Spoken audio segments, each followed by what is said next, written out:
I've had several people ask me about the shadow box in my office with the hammers in it. This is Rick Jarman, Real Estate Old School. I'm going to tell you all about them, but actually what they lead up to is my first private money lender. And then by showing off big time private money lender I had for years. But here's what happened. When I come a carpenter apprentice at 18, I had to have some tools. They told me what I need to get, so I went to an Ace Hardware, a man that my parents knew owned an Ace Hardware store. His wife had went to church where we went to church, and I think my mom said, you go see him, he'll fix you up. So I'm 18 years old, and I figured it up today, he was 51 years old. So I go see him, and no reason I'm telling you that, his age, you'll understand down the road here in a minute. But anyway, I go see him, and I buy my first tools from him.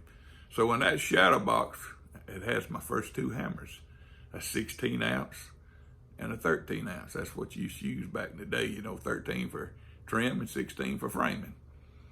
And I got a little old pocket watch I bought in there because I'm left-handed, and back in the day, the watch bands used to be what they call a stretch flex-like watch band that would beat your hand if you was hammering with it. So I didn't like wearing my watch on my right arm, and like I said, I'm left-handed. So I bought that little pocket watch to keep in my nail apron. So anyway, this is 1973. I'm 18 years old. I stay in contact with this man. I find out that he used to do some building, and as y'all know, I wanted to be a builder from the time I was 17 years old. So I talked with him and stayed in contact and bought stuff and whatever. So fast forward to 1984. 11 years later, I'm getting ready to build my first house. I contact him, get some information from him, because like I said, I kept in contact with him over the years. And by this time, I'm 29 years old. And there's a lot next door to me I'm wanting to buy. And I get him to finance the lot for me. Spotted the lot's what they called it.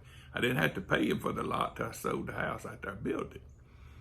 He basically took a second mortgage. They called it a junior mortgage. So he did that lot for me.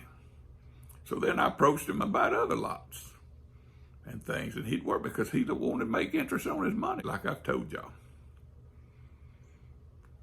So we had a relationship going there.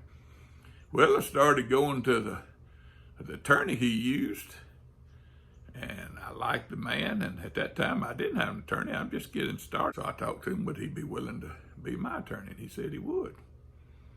So he formed my first corporation for me, and later on LLCs and whatever. But anyway, this man saw I was doing business with the other guy. He says, look, I don't want to cut in on his business, but if you get something he can't handle, you just come see me. Because this attorney was an older gentleman that made a lot of money. I mean, a lot of money. And so that's like saying, sick 'em to Fido. I went out and found something, approached him. He said, yeah, he'd finance it. So I had me another private money lender. I used him for years and years. But the first private money lender, I also kept doing business with him. In fact, one of the first subdivisions I ever developed, he owned some land that he had since he used to develop some and build houses. And he wanted to know, would I develop it if he financed the land and loaned the money to develop it? I said, sure. Of course, this is in the early 90s by now.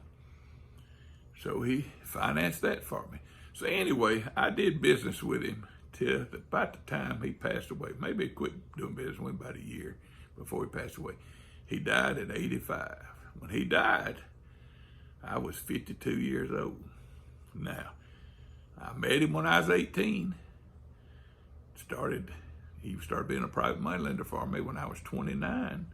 But all through that time, between the time I was 18 and 29, I'd asked him questions and talked with him about the building business, and I'd buy more tools. You make these relationships, you got to keep working with them, growing them. So from me buying 2 hammers from him and a few other odds and ends, it grew to me borrowing thousands and thousands of dollars from him and lead me to the man that was my attorney for years that I borrowed At one time, I probably had $500,000 borrowed from the second man, all from a relationship I made when I was 18 years old, buying a couple of hammers. So that's a story about the hammers in the shadow box in my office. But like I said, the real story is what it led to. So you never know when you're out here meeting people, talking to them, finding out who has a little money might want to loan it, what it can lead to.